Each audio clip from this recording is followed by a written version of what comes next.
Días con todos. Es un honor para mí compartir con ustedes en esta mañana un problema muy frecuente en la comunidad obstétrica y dentro de los sistemas de salud, algo que ustedes van a poder visualizar en la atención médica, como son los trastornos hipertensivos en el embarazo.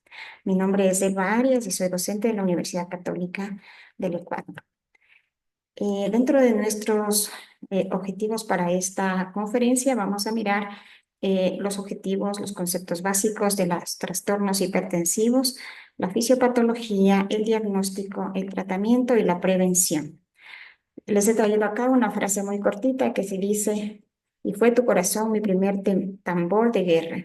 Muchas de las mujeres que atraviesan un embarazo pueden verse interrumpidas toda la emoción de su embarazo con un problema como es la hipertensión arterial en el embarazo, la preeclampsia, la eclampsia o un síndrome de HELP.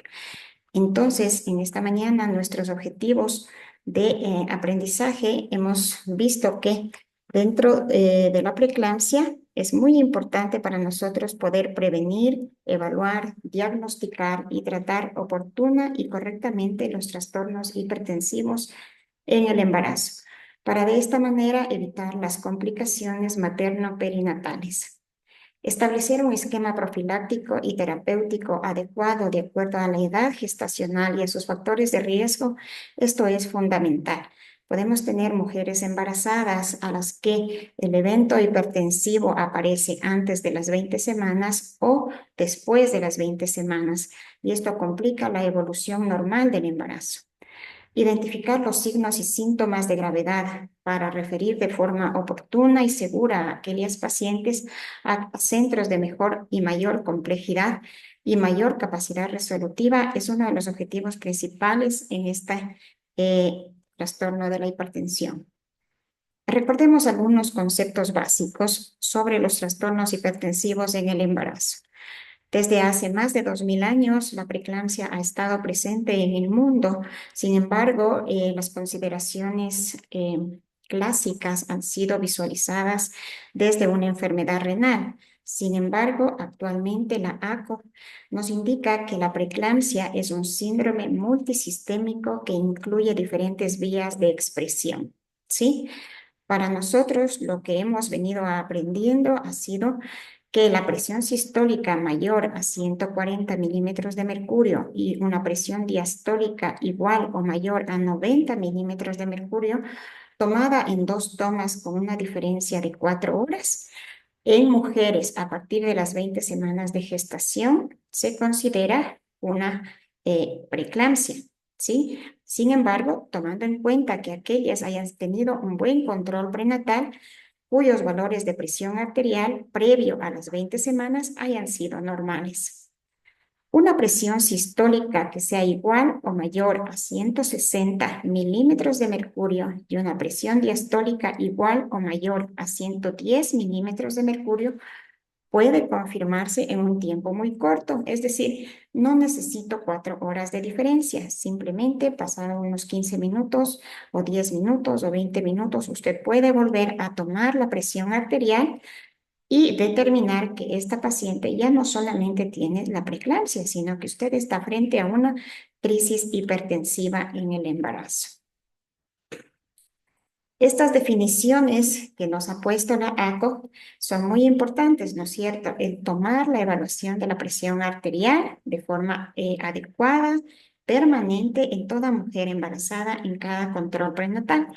A esto se le suman ciertos datos de laboratorio que pueden ser considerados como compromiso multisistémico. A ellos estamos hablando en relación a la presencia de proteinuria mayor a 300 miligramos en 24 horas, a un radio mayor o igual de proteína creatinina de 0,3, a la presencia de proteínas en tirilia de una cruz, esto en caso de que nos encontremos en en el sistema de salud de primer nivel y usted tenga opción de hacer una tirilla en orina, a la determinación de plaquetas menos de 100.000 por milímetro, a la creatinina mayor a 1,1 miligramos decilitro y a la elevación de las transaminasas al doble de lo normal. También podemos encontrar datos a nivel pulmonar, como es la presencia de estertores o crepitantes, que nos haría pensar en la presencia de un edema pulmonar.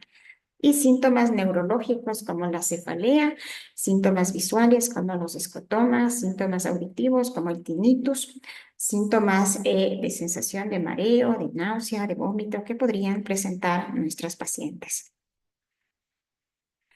De acuerdo al Instituto de Hipertensión durante el embarazo, también toma en consideración las mismas valores de la ACOP, que es la presión mayor a 140, la presión diastólica mayor a 90, acompañado de uno o más de los siguientes datos en mujeres con un embarazo sobre las 20 semanas. Hemos vuelto a repetir e insistimos mucho en estos datos de laboratorio que son parte fundamental para el diagnóstico y la estratificación de la mujer embarazada con preeclampsia. La creatinina mayor a 90 milimoles, la elevación de las transaminasas mayor a 40, especialmente la ALT, el dolor en el hipocondrio derecho, los síntomas neurológicos que a veces ya pueden ser un poco más graves, como es la crisis convulsiva, la cefalea y los síntomas visuales y los escotomas, los trastornos hematológicos como la trombocitopenia menor a 50.000 unidades, la presencia de hemólisis o de coagulación intravascular diseminada, la disfunción uteroplacentaria, el retraso del crecimiento intrauterino, hallazgos alterados en el Doppler de la arteria umbilical. Como ustedes pueden observar, estos dos organismos lo que nos están poniendo enfrente es que nosotros debemos considerar a la presión arterial como uno de los principales problemas y considerar también las complicaciones de forma sistémica que se producen a través de la preeclampsia. De acuerdo al Ministerio de Salud Pública en el Ecuador, en la guía del ministerio ustedes van a encontrar que existen de igual forma varias formas de clasificar a la preeclampsia, destacando que esto es a partir de las 20 semanas de gestación o antes de las 20 semanas de gestación. Entonces, cuando nosotros tenemos una elevación de la presión arterial antes de las 20 semanas, vamos a pensar en una hipertensión crónica preexistente.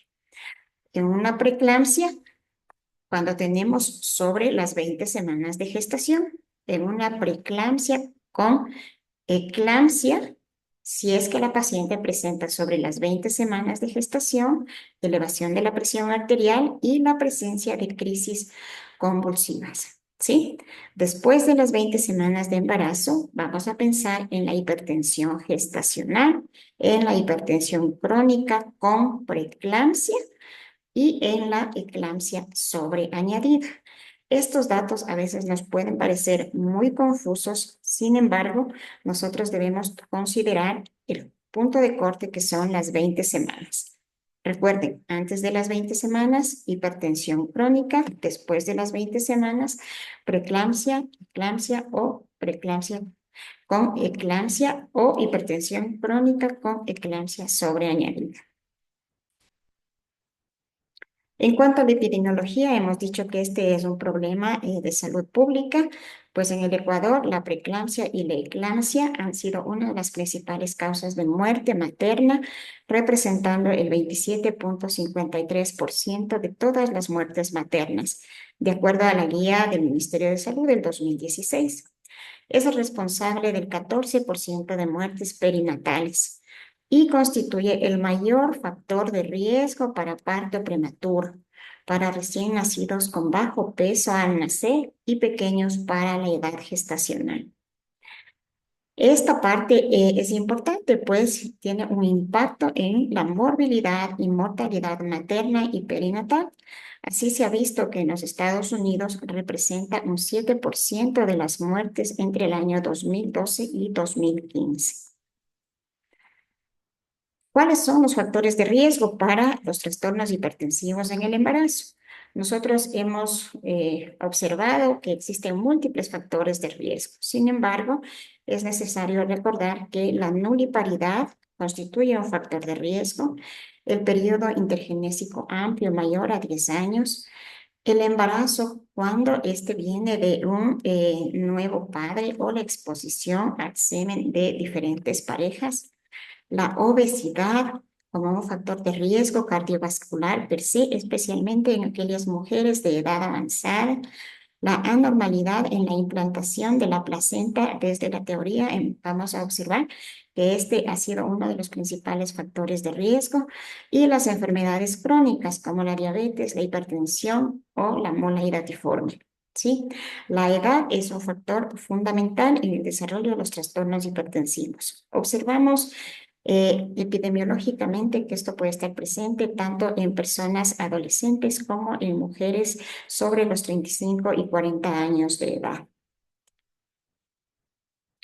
La guía del Ministerio de Salud Pública nos está presentando que los factores de riesgo debemos tomarlos en cuenta como aquellos que tienen mayor riesgo y aquellos que tienen un riesgo moderado. Sin embargo, esto es fundamental para nosotros porque usted puede tener una diversidad de pacientes en la atención de salud. Y entonces, ¿cuáles son los factores de riesgo alto? Aquellas pacientes que tienen un trastorno hipertensivo en un embarazo previo, ¿sí? Y que haya incluido la presencia de la preeclampsia.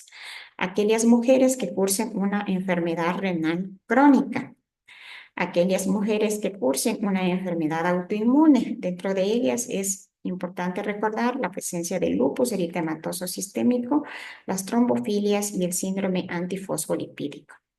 Volvemos a tomar en cuenta a las enfermedades crónicas como la diabetes mellitus tipo 1 y tipo 2 y la hipertensión crónica. Entonces recuerden, estos factores de riesgo tienen un puntaje mayor o son considerados los de mayor riesgo. Y los factores de riesgo moderado, vamos a considerar que sea una mujer que sea su primer embarazo, que tenga un IMC mayor a 25, la edad materna igual o mayor a 40 años, que sea una mujer adolescente, que las condiciones que lleven a la hiperplacentación, por ejemplo, placentas muy grandes o embarazos múltiples. Hay que tomar en cuenta y catalogar a estas mujeres como un embarazo de riesgo. ¿Sí? Hemos dicho el intervalo intergenésico mayor a 10 años, los antecedentes familiares de preeclampsia. Esto también es importante. La presencia de infecciones del tracto urinario y la enfermedad periodontal. Entonces, recuerden que la clasificación de las mujeres embarazadas se va a basar en función de los riesgos, ¿sí? Y vamos a tomar en cuenta un factor de riesgo alto y dos factores de riesgo moderado. Estos datos ustedes fácilmente lo pueden obtener a través de la historia clínica prenatal y podrán identificar a aquellas mujeres que durante el primer control prenatal potencialmente podrían desarrollar un problema hipertensivo durante el embarazo. En cuanto a la fisiopatología, pues esta es bastante compleja, ¿no es cierto? Entonces, si consideramos aquellos factores de riesgo que habíamos mencionado, estos factores de riesgo van a incidir de manera directa o indirecta en el desarrollo de los trastornos hipertensivos y vamos a observar que existen factores tanto inmunes, genéticos, isquémicos, que se van a producir, que van a producir una alteración en la implantación y en el desarrollo del trofoblasto, ¿no es cierto? Recuerdan ustedes cuando nosotros vemos cómo se genera la implantación y nosotros generalmente observamos que existe una remodelación de las arterias espiraladas a nivel de la decidua basal. Y esto lo que genera es que exista una mejor perfusión útero-placentaria fetal.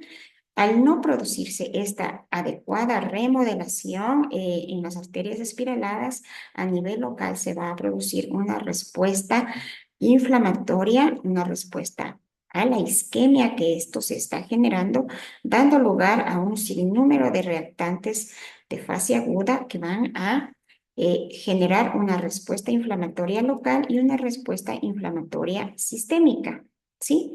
Entonces vamos a observar que a nivel del útero va a disminuir la perfusión uteroplacentaria, dando lugar un efecto directo en el desarrollo fetal y podemos tener como una consecuencia una restricción del crecimiento intrauterino.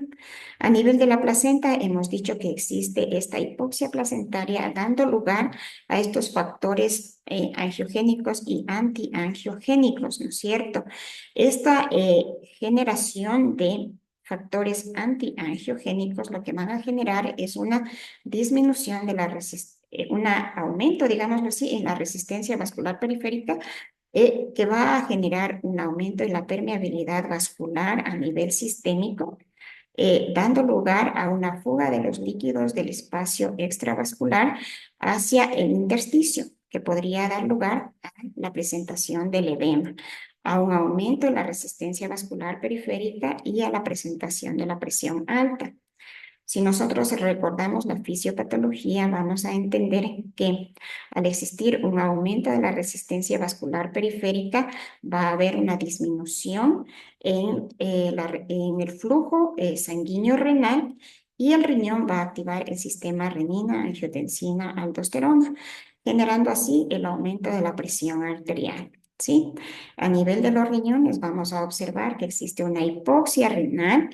Esta remodelación a nivel renal va a dar como consecuencia una alteración a nivel de la membrana glomerular, una permeabilidad a nivel de los porocitos con una pérdida importante de proteínas a nivel de los riñones, dando lugar así a la proteinuria que nosotros podemos observar el momento que realizamos un examen de proteínas en orina, sea por tirilla, sea por medición de laboratorio en 24 horas. ¿Sí?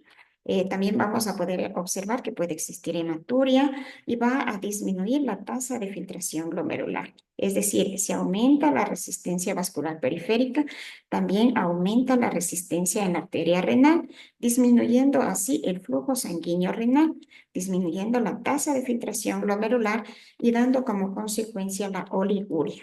Esto es muy importante porque en el momento que usted realiza la evaluación de la paciente, debe preguntar a su paciente cómo está la diuresis. Y en el momento que usted vaya a generar el tratamiento, también es importante para la transfusión de líquidos y la evaluación posterior en el control de la preeclampsia. ¿Sí? Entonces recuerde que a nivel renal nosotros vamos a tener proteinuria, podemos encontrar incluso hematuria y oliguria, e incluso los pacientes pueden llegar a la falla renal. A nivel hepático, esta misma condición de toxicidad inflamatoria e hipoxia va a generar una respuesta inflamatoria del hígado que se traduce en dolor a nivel del hipocondrio derecho desde el punto de vista clínico, pero desde el punto de vista fisiopatológico vamos a pensar que existe una necrosis hepatocelular producto de la isquemia. ¿Sí? Esta necrosis hepatocelular va a dar lugar al edema del hepatocito, generando una hepatomegalia y vamos a alterar todas las funciones del hígado. Recuerden que existen más de 11 funciones hepáticas, traducidas estas en una hipoproteinemia, en una alteración del metabolismo de la glucosa, de los lípidos, en la síntesis de los factores de coagulación, en la síntesis de proteínas. Por lo tanto, las pacientes que tienen preeclampsia pueden cursar con una hipoproteinemia o una disminución en la síntesis de proteínas. Fisiológicamente aumenta la síntesis de proteínas, pero en los trastornos hipertensivos, esta síntesis de proteínas por una respuesta inflamatoria hepática va a verse disminuida. ¿Sí? Podemos tener alteraciones en los factores de coagulación, por lo tanto, los pacientes van a tener mayor tendencia a presentar trastornos de hipercoagulabilidad o de hipocoagulabilidad, y esto es importante en el momento de la evaluación. Recuerden que el hígado es una reserva importante de sangre, una reserva importante de vitaminas, por lo tanto, también estos mecanismos se pueden ver comprometidos. ¿Sí? Entonces, al haber una necrosis hepatocelular, en los estudios de laboratorio, nosotros podemos observar una elevación de las transaminasas, tanto de la ALT como de la AST, o lo que reconocemos como la TGO o la TGP. ¿Sí? Si nosotros estamos pensando que el hígado se encuentra edematizado, este hígado edematizado va a obstruir los canalículos biliares, ¿no es cierto? Por lo tanto, vamos a tener una mayor congestión hepática. Si nosotros comprendemos que el hígado está con un proceso inflamatorio, los procesos de conjugación de la bilirrubina también se pueden ver comprometidos. Por lo tanto, podemos observar la presencia de ictericia. La ictericia que se va a presentar fruto de una mayor concentración de la bilirrubina en sangre y podemos observar elevación de la bilirrubina total, tanto de la directa como de la indirecta. ¿Sí?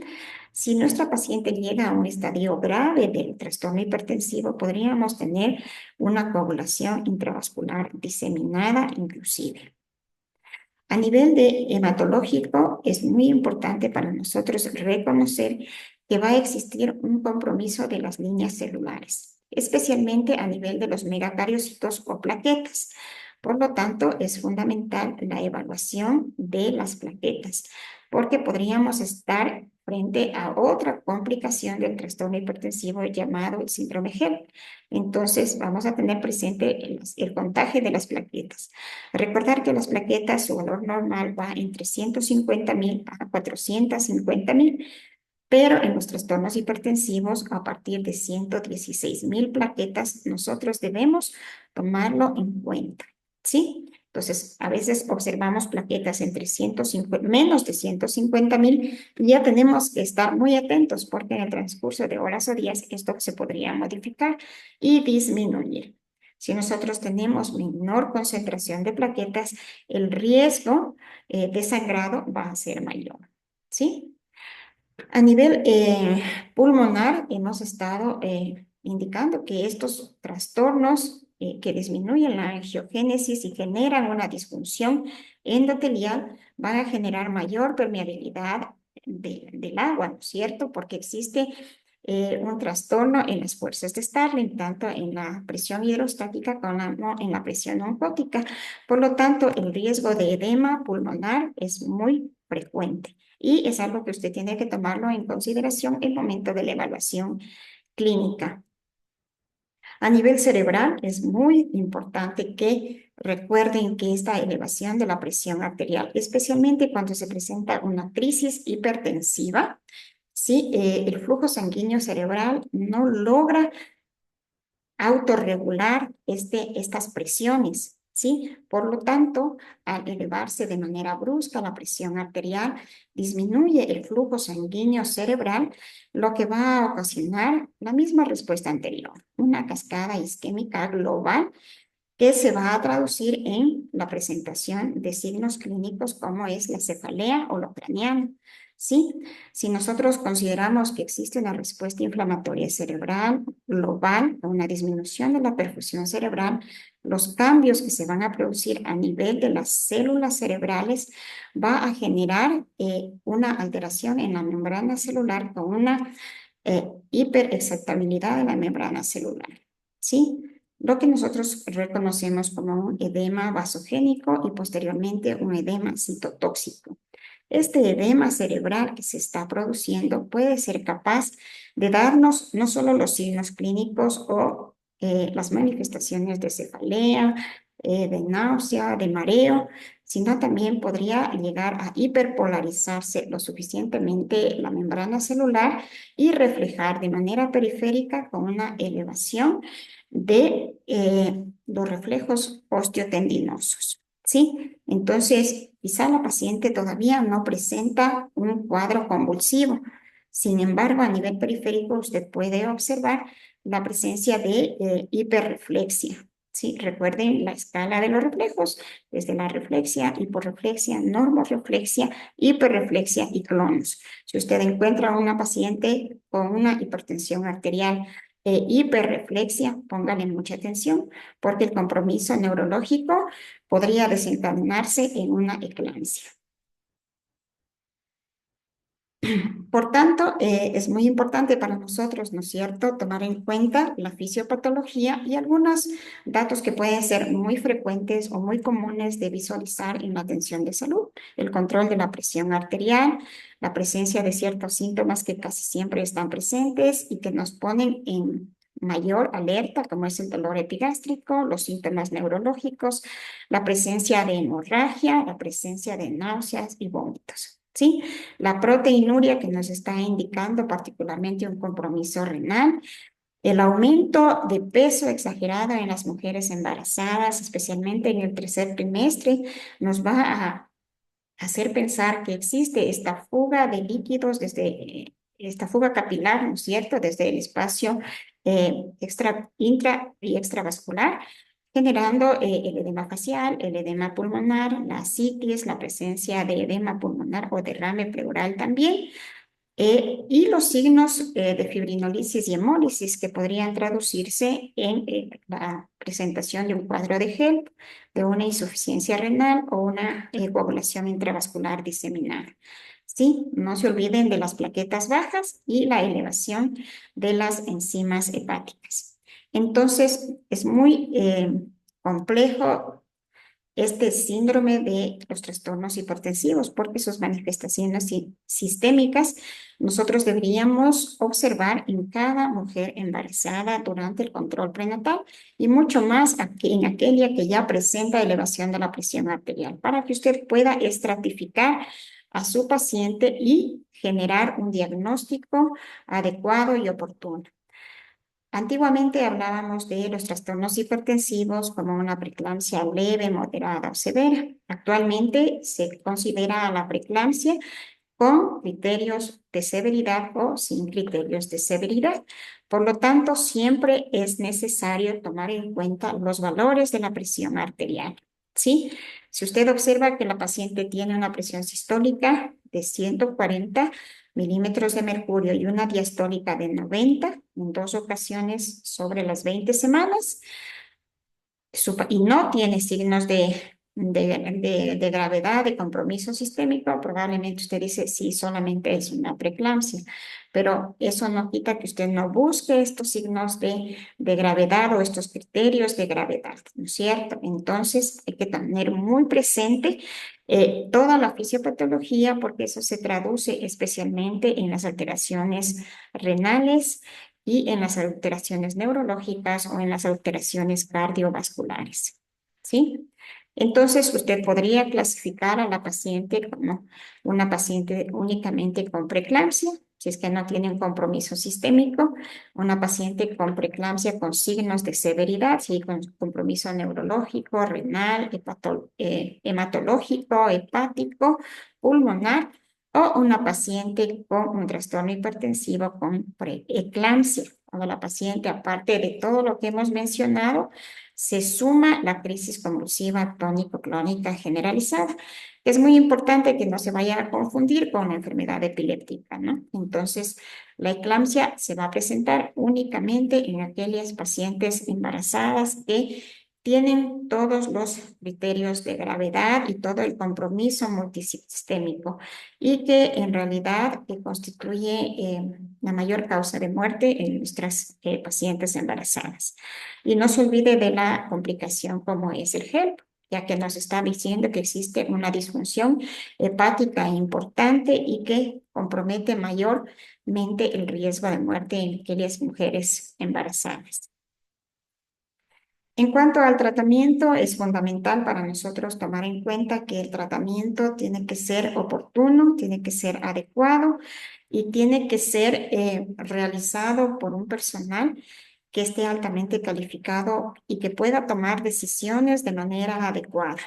Estas pacientes generalmente no podemos manejarlas dentro del primer nivel, considerando que quizá los recursos con los que usted cuenta en el primer nivel pueden ser insuficientes. Sin embargo, el 80% de su trabajo, si lo realiza de manera adecuada, va a garantizar que la paciente con un trastorno hipertensivo logre llegar a un segundo o un tercer nivel y pueda ser resuelto de manera adecuada. Entonces, es muy importante determinar, ¿no es cierto?, si es que su paciente tiene únicamente preeclampsia sin signos de gravedad o si su paciente tiene preeclampsia con signos de gravedad o si su paciente tiene eclampsia, ¿sí? Cuando nosotros queremos mirar a las mujeres y cuando llegan a los sistemas de salud, generalmente pueden venir con una crisis hipertensiva o pueden venir simplemente sin una crisis hipertensiva. ¿Sí? Entonces, no se olviden, ¿no es cierto? Siempre nosotros pensamos en el ABCD, como todos los pacientes críticos, cuando está un paciente grave, pues debemos tomar en cuenta eso. Y de acuerdo a la Organización Panamericana de la Salud, nos dice que cuando nuestros pacientes tienen una condición crítica, usted tiene que actuar de manera rápida. ¿Sí? Y por ejemplo, en una crisis, usted va a tomar en cuenta la circulación, va a monitorizar los signos vitales. Esto es muy importante. Si usted se encuentra en un primer nivel, probablemente no va a poder tomar los signos vitales cada 5 minutos, pero si usted activa la clave de la paciente, ¿no es cierto? La clave azul de la hipertensión arterial y dice, esta paciente es grave, esta paciente debo referirla, hasta cuando usted llegue al centro de segundo o de tercer nivel, deberá ir monitorizando los signos vitales. ¿Sí? Deberá canalizar accesos venosos, dice. Es importante esto porque probablemente usted va a necesitar infundir los líquidos y va a necesitar mantener la presión arterial o corregir la presión arterial o administrar medicamentos, ¿ya? Entonces, recuerden que fisiológicamente la mujer embarazada en el tercer trimestre ha aumentado un 40 hasta un 50% del volumen plasmático. Sin embargo, en el momento que cursa una crisis hipertensiva o un trastorno hipertensivo gestacional, estas pacientes, todo el líquido que ha estado siendo parte del plasma está redistribuido en otros espacios. Por lo tanto, hay que tener muy en cuenta el momento que nosotros vamos a infundir los líquidos endovenosos, ¿no es cierto? Entonces, se dice que la recomendación para la infusión de líquidos no va a pasar de 1 cc por kilo de peso por hora. En un promedio, tomando en cuenta la antropometría, el peso de la paciente, vamos a hablar de unos 80 cc hora o un rango menor. Sí, pero nunca nos vamos a sobrepasar en la administración de los líquidos endovenosos, ¿sí?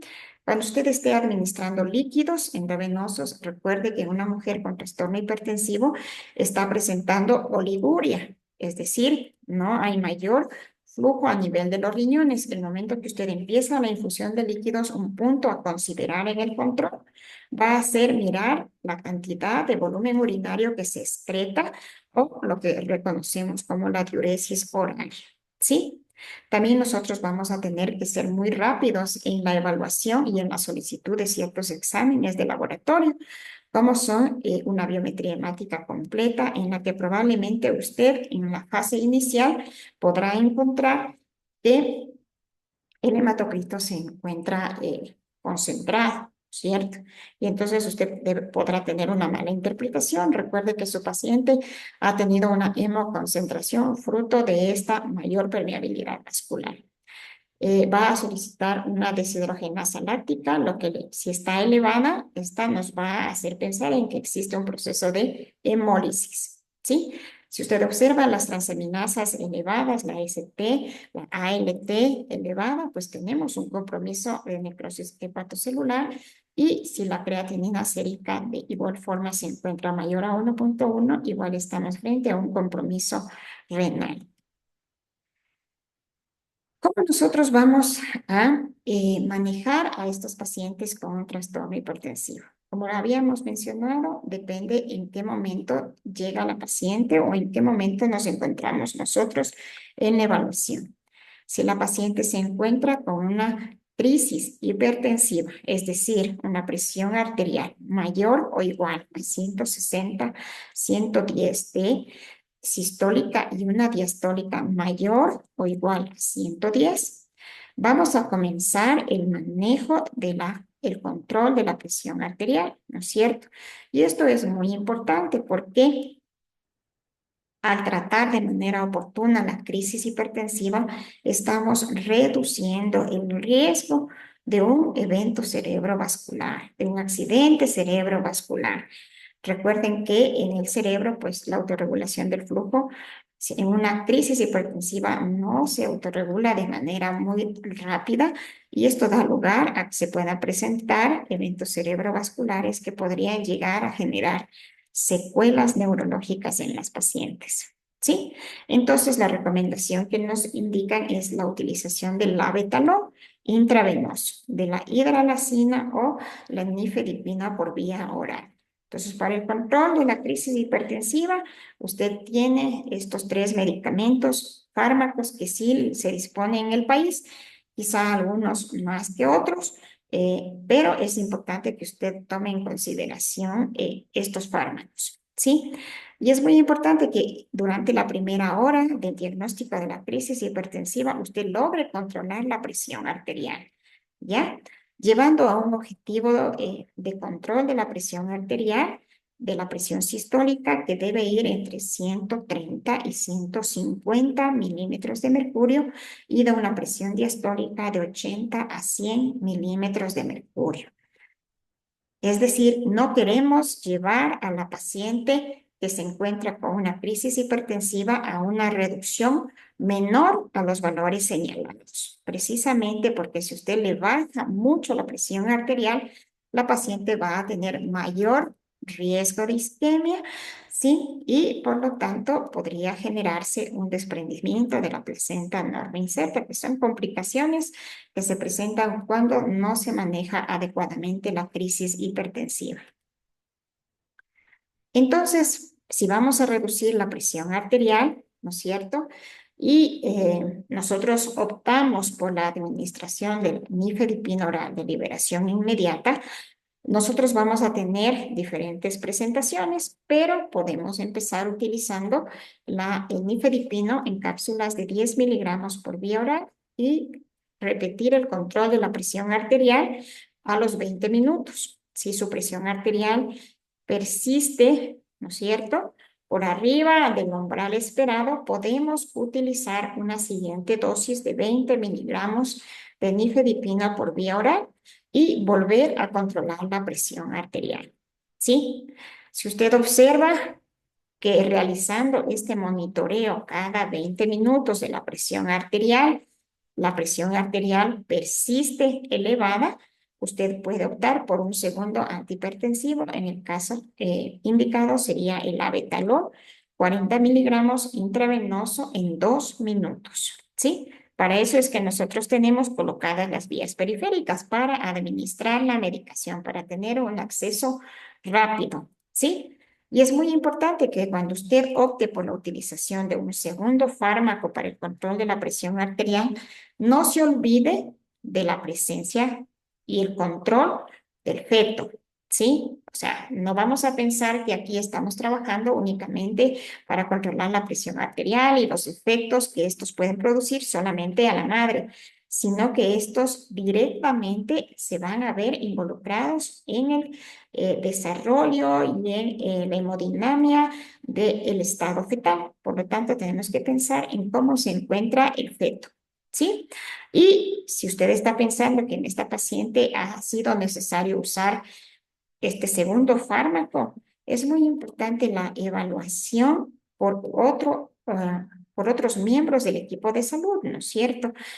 Pensemos que una atención de una mujer con una crisis hipertensiva, lo más adecuado va a ser que se lleve en un segundo o un tercer nivel de atención, en donde nosotros tengamos acceso directo a un manejo quirúrgico, ¿sí? Llámese una cesárea, a un manejo e ingreso de una unidad de cuidados intensivos. Por lo tanto, necesitamos tener presente estos datos. En toda mujer con una crisis hipertensiva, esta debe ser manejada y controlada en un segundo o un tercer nivel de atención. ¿Sí? E ingresada a una unidad de cuidados intensivos materno-fetales. ¿De acuerdo? Y vamos a mantener la presión, el control de la presión arterial. Hemos dicho que otro de los fármacos que usted puede encontrar en su arsenal terapéutico es el uso de la hidralazina intravenosa. Esta hidralacina intravenosa en la crisis hipertensiva también la podemos utilizar y podemos administrar entre 5 a 10 miligramos por vía intravenosa por 2 minutos. Podemos repetir la medición de la presión arterial cada 20 minutos. Si persiste, se puede administrar 10 miligramos por vía intravenosa y controlar así la presión arterial. ¿Sí? Si no se controla con la hidralacina, tenemos la segunda opción, que igualmente viene a ser el abetalol de 20 miligramos intravenosos y el control de la presión arterial cada 10 minutos, ¿ya? Con un monitoreo muy, muy estrecho tanto de la madre como del feto, ¿sí?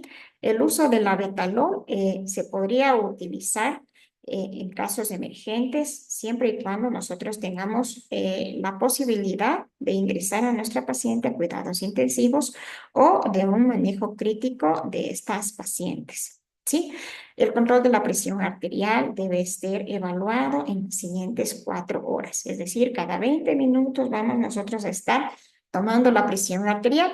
Al estar estas pacientes en una unidad de cuidados intensivos, generalmente están con un monitor conectadas, ¿no? Con diferentes dispositivos a un monitoreo continuo. Pero eso no significa que nosotros no tengamos que hacer el seguimiento de esos valores que se están registrando en los monitores y tomando en cuenta esos valores para poder avanzar en el manejo y el control de la presión arterial. ¿Sí? Entonces, hemos hablado que el tercer fármaco importante era el abetalol para el manejo de la crisis, ¿no es cierto? Y hemos de considerar que el uso del abetalol de forma inicial podemos empezar con 20 miligramos intravenosos durante 2 minutos y repetir a los 10 minutos, ¿sí?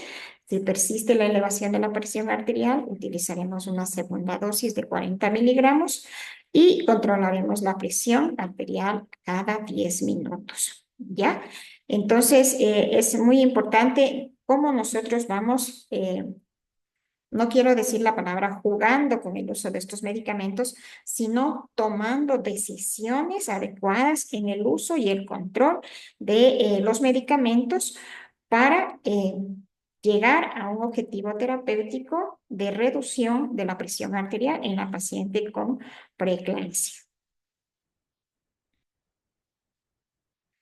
Otro objetivo que nosotros tenemos en pacientes con trastornos hipertensivos es el uso del sulfato de magnesio para prevenir la eclampsia, ¿sí? Recuerden que habíamos visto en la fisiopatología que uno de los órganos importantes es el sistema nervioso central, en donde el riesgo de hiperpolarización de las neuronas conlleva a la presentación de las crisis convulsivas tónico-clónicas generalizadas. Crisis que no solamente reducen el flujo sanguíneo cerebral, sino el flujo sanguíneo de forma sistémica, reducen el flujo sanguíneo a nivel del feto, aumentan el riesgo de desprendimiento de la placenta y aumentan el riesgo de muerte materna, materno-fetal. Por lo tanto, el uso del sulfato de magnesio en principio va a estabilizar la membrana celular de la neurona, generando de esta manera una reducción del riesgo de eclampsia, ¿sí? Entonces, aquí tenemos dos escenarios, cuando la paciente no ha presentado crisis y en aquellas pacientes que han presentado crisis convulsivas, ¿sí? Entonces, en aquella que ha presentado crisis convulsivas, el uso del sulfato de magnesio nos va a reducir el riesgo de que persista con otro segundo o un tercer evento de crisis convulsiva. Entonces, el primer objetivo con el uso del sulfato de magnesio es evitar que se presenten las crisis convulsivas, ¿sí? Entonces, ¿cómo viene el sulfato de magnesio? Pues tenemos diferentes presentaciones en ampollas del 50%, del 20%, del 10%, ¿no es cierto? Esto equivale a 5 gramos, a 2 gramos, a 1 gramo, dependiendo de la presentación. Generalmente en Ecuador nosotros disponemos de ampollas que vienen al 20%, es decir, a 2 gramos por cada ampolla de 10 mililitros, ¿sí? ¿Cómo nosotros vamos a utilizar el sulfato de magnesio? Tenemos que tomar muy en cuenta lo que hemos dicho. Si la paciente tiene compromiso neurológico y no ha convulsionado, pero tiene reflejos osteotendinosos alterados, ¿sí? Está con una hiperreflexia, esta paciente potencialmente puede convulsionar. Entonces vamos, para evitar la convulsión, podemos dar una dosis de impregnación o una dosis de ataque o una dosis de carga como usted quiera considerar, pero la dosis vamos a tenerla presente que puede ir entre 4 a 6 gramos de sulfato de magnesio que se va a diluir. Este sulfato de magnesio lo vamos a diluir en una solución salina, ¿no es cierto? En esta solución salina, en un bolito más o menos, que lleguemos a, un volumen de 100 ml. Por ejemplo, si usamos 4 gramos de sulfato de magnesio, eso equivale a 20 mililitros de volumen más los 80 mililitros de solución salina, hemos tenido un bolito de 100 mililitros y eso lo vamos a administrar de forma intravenosa en 10 a 15 minutos. La normativa del Ecuador nos dice pase en 20 minutos, ¿sí? Pero es importante para nosotros tener presente cómo vamos a administrar. Significa que usted va a hacer una administración lenta, no es una administración rápida, es una administración lenta entre 10 y 15 minutos, ¿de acuerdo? Y también tenemos que tomar en cuenta, sobre todo, el índice de masa corporal de las pacientes. No va a ser igual que una paciente donde su índice de masa corporal sea mayor a 35. La dosis de carga que usted administre puede ser insuficiente en el caso de 4. Por lo tanto, en aquellas mujeres con IMC más de 35, la dosis de carga va a ser de 6 gramos. ¿Sí? Este plan de una vez que usted ha hecho de administrar la dosis de carga, podemos considerar el plan de mantenimiento, es decir, cómo yo voy a mantener a la paciente en las siguientes horas. Y usted deberá calcular la dosis del mantenimiento a 1 o 2 gramos hora hasta al menos las 24 horas después del parto o en el caso de que una paciente haya convulsionado después del último evento de la crisis convulsiva. ¿Sí? Durante la administración del sulfato de magnesio es muy importante que usted realice los controles en función del compromiso vascular, de la presión arterial, en función de la oliguria que estaba primeramente presentando la paciente y que ahora necesitamos observar cómo con la reducción de la presión arterial mejora la perfusión renal, por lo tanto deberíamos mejorar el volumen urinario horario y tener una mejor diuresis, ¿sí? Entonces debemos controlar la diuresis horaria. Debemos evaluar los reflejos osteotendinosos y debemos evaluar la frecuencia respiratoria.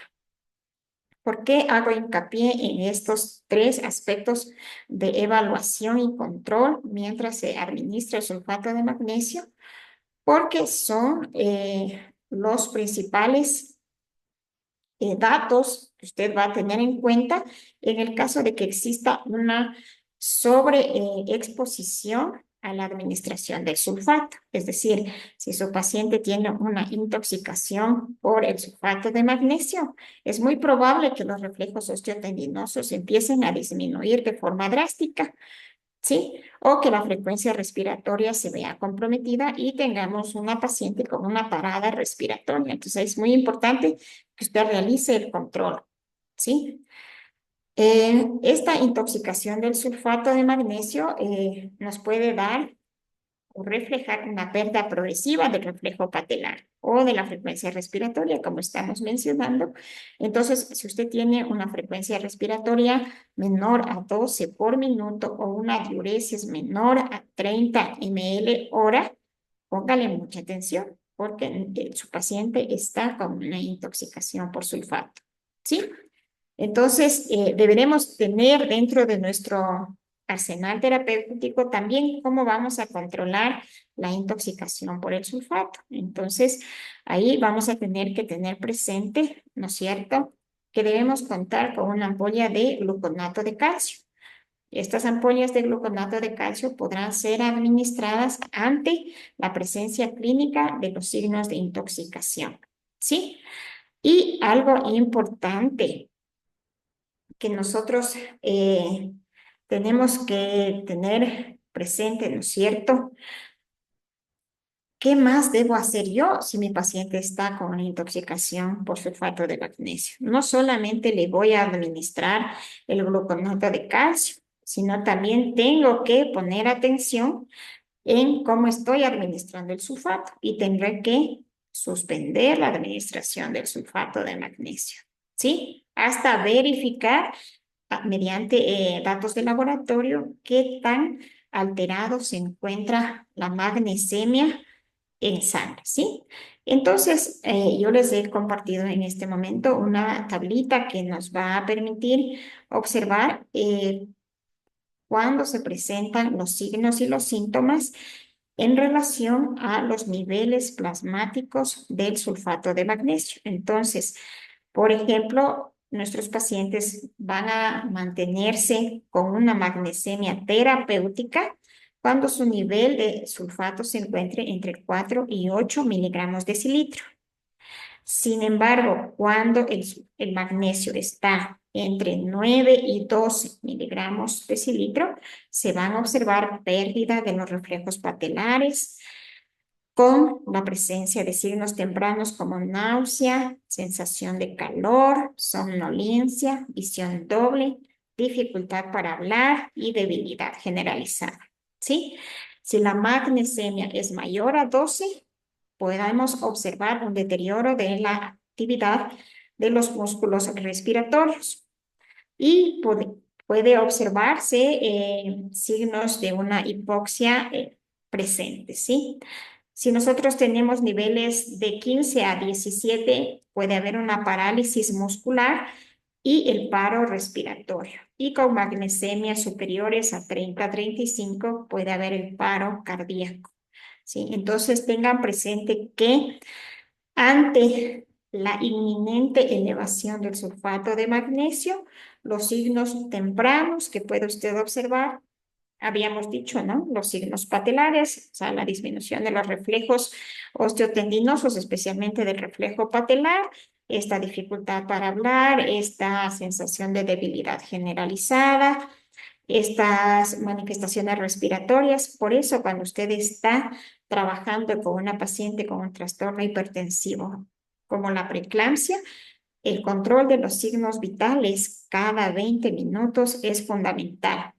Si bien hemos puesto hincapié en el control de la presión arterial, también tenemos que observar el comportamiento neurológico de las pacientes, la evaluación de la frecuencia cardíaca, de la frecuencia respiratoria, de los signos de pérdida de la fuerza, de los reflejos osteotendinosos, ¿no es cierto? Entonces, la evaluación es completa de la paciente. No me puedo centrar únicamente en evaluar la presión arterial, sino que tengo que evaluar de manera integral a mi paciente y también debo evaluar de manera integral la condición del feto, porque en aquellas pacientes en las que usted ha administrado fármacos para reducir la presión arterial y fármacos para evitar las crisis convulsivas y evitar la eclampsia, el feto también está recibiendo esos fármacos, ¿no es cierto? Por lo tanto, necesitamos evaluar la frecuencia cardíaca fetal, los movimientos fetales, si existe o no existe actividad uterina, si su paciente ha entrado en labor de parto, cómo está evolucionando el trabajo de parto. La condición neurológica de la paciente es fundamental para tomar decisiones adecuadas, ¿no? Y mirar cuál va a ser la vía de terminar este embarazo, ¿sí? Habíamos mencionado también que entre las complicaciones de los trastornos hipertensivos se encuentra el síndrome de HELP y es muy importante para nosotros determinar, ¿no es cierto?, si existe o no el compromiso eh, de diferentes órganos, ¿no es cierto? Entonces, nosotros vamos a tomar en cuenta la evaluación tanto de las plaquetas, de las transaminasas, de la lactato deshidrogenasa, para poder identificar a qué de acuerdo a qué clasificación del síndrome de HELP se encuentra. Estos pacientes que presentan un síndrome de HELP obviamente tienen que ser manejadas en un segundo y tercer nivel de atención, ¿sí? Póngale mucha atención a eso porque no podemos pretender que una mujer que presente un embarazo en el tercer trimestre con una complicación como el síndrome de HELP, con una trombocitopenia, con una elevación de las transaminasas, con hemólisis, con una trombocitopenia, pueda ser manejada en el primer nivel. Eso sería una aberración. Por lo tanto, aquellas en las que usted piensa que tiene síndrome de HELP, automáticamente es una paciente de referencia a un segundo y tercer nivel de atención porque el compromiso hemodinámico es mayor y requieren una atención especializada en una unidad de cuidados intensivos materno-fetales. Finalmente, nosotros tenemos que reconocer que al ser un problema de salud pública, los trastornos hipertensivos en el embarazo, es muy importante trabajar en la prevención, ¿sí? Esta prevención que va a ir enfocada desde la planificación familiar, en la evaluación de los factores de riesgo, en la evaluación del riesgo cardiovascular y metabólico, también se habla de la administración de aspirina en aquellos pacientes que han tenido preeclampsia previa entre las 12 y las 36 semanas a una dosis de 150 miligramos diarios, en la administración del calcio en aquellas mujeres que tienen desnutrición o que no tienen un buen régimen de alimentación. Nos puede ayudar a evitar que se presente un nuevo evento de un trastorno hipertensivo y lo más importante vendría a ser el control prenatal, ¿sí? Todos nosotros cuando estamos inmersos en el sistema de salud sabemos que a toda mujer embarazada los controles de salud, una vez diagnosticado el embarazo, se va a planificar los controles de salud y estos tienen que tener una rigurosidad estricta de tal manera que nos permita identificar de manera temprana los problemas que pueden desencadenar complicaciones o toxicidad en el embarazo. ¿Sí? Algunas perlitas que quisiera que se acuerden es fundamentalmente que la preeclampsia es un desorden inflamatorio multisistémico y que no es únicamente la elevación de la presión arterial. Como hemos visto, la fisiopatología es muy compleja, por lo tanto, el compromiso orgánico funcional es muy amplio. ¿Sí?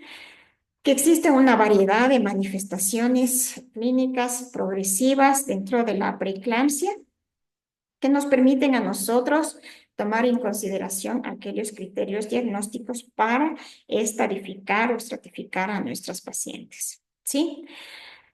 Naturalmente, terminar el embarazo es la forma más adecuada de manejo y tratamiento en la mujer embarazada con un trastorno hipertensivo gestacional como la preeclampsia, ¿no es cierto? Entonces, esto es muy importante, pero debemos recordar que los trastornos hipertensivos podrían estar después de las 20 semanas o antes de las 20 semanas. Y aquí es muy importante porque si nosotros tenemos una mujer embarazada eh, con un embarazo entre las 28 semanas, las 30 semanas o menos de las 24 semanas, la toma de decisiones es importante, ¿no es cierto? Porque si usted tiene una paciente con un embarazo menos de 24 semanas, la posibilidad de llegar a mantener el embarazo hasta la semana 28 o 32 va a ser muy complejo, sobre todo si es que la presión arterial se mantiene muy elevada. Sin embargo, Es muy importante, ¿no es cierto?, tener en cuenta el desarrollo y la presentación del trastorno hipertensivo para decidir terminar el embarazo mediante el parto, ¿sí? Y tener presente que en el caso de que usted tenga una mujer embarazada con un embarazo entre las 28 y 34 semanas con preeclampsia, un punto que no se tiene que olvidar es la maduración pulmonar, el manejo de la presión arterial, el evitar las crisis convulsivas, ¿no es cierto? De tal forma que una vez que se administren los corticoides y la maduración pulmonar, se pueda concluir con el parto, ¿sí? Tener en cuenta también que una vez que se realice el parto, estas pacientes deben recibir el sulfato de magnesio a las primeras 24 horas. Debe estar controlada su presión arterial durante las siguientes 24 horas y durante los siguientes 7 a 10 días después del parto. Sí, esto es fundamental porque la mayoría de las pacientes, cuando han tenido una buena evolución, en las siguientes 72 horas son la parte más crítica. Sin embargo, luego pueden ser dadas de alta y el seguimiento de estas pacientes es fundamentalmente realizado sea en los diferentes servicios de ginecología o de manera ambulatoria por los servicios del primer nivel. Entonces, la paciente debe salir con la indicación de un control de su presión arterial, un control hemodinámico de todos los órganos y sistemas que han sido comprometidos por el trastorno hipertensivo durante los siguientes 10 días. Por lo tanto, habrá que llamar a esa paciente a un control de salud, ¿sí? Y también deberemos observar que estas pacientes que han sufrido un trastorno hipertensivo gestacional mantienen un riesgo de desarrollar problemas cardiovasculares en el futuro. Por lo tanto, deberán ser alertadas para hacer un seguimiento del control de la presión arterial, de los factores de riesgo, si la paciente tiene sobrepeso, de su sobrepeso, deberán ser monitoreadas dentro de la atención de salud, ¿sí? Para evitar aumentar el riesgo cardiovascular per se que se ha generado por el trastorno hipertensivo.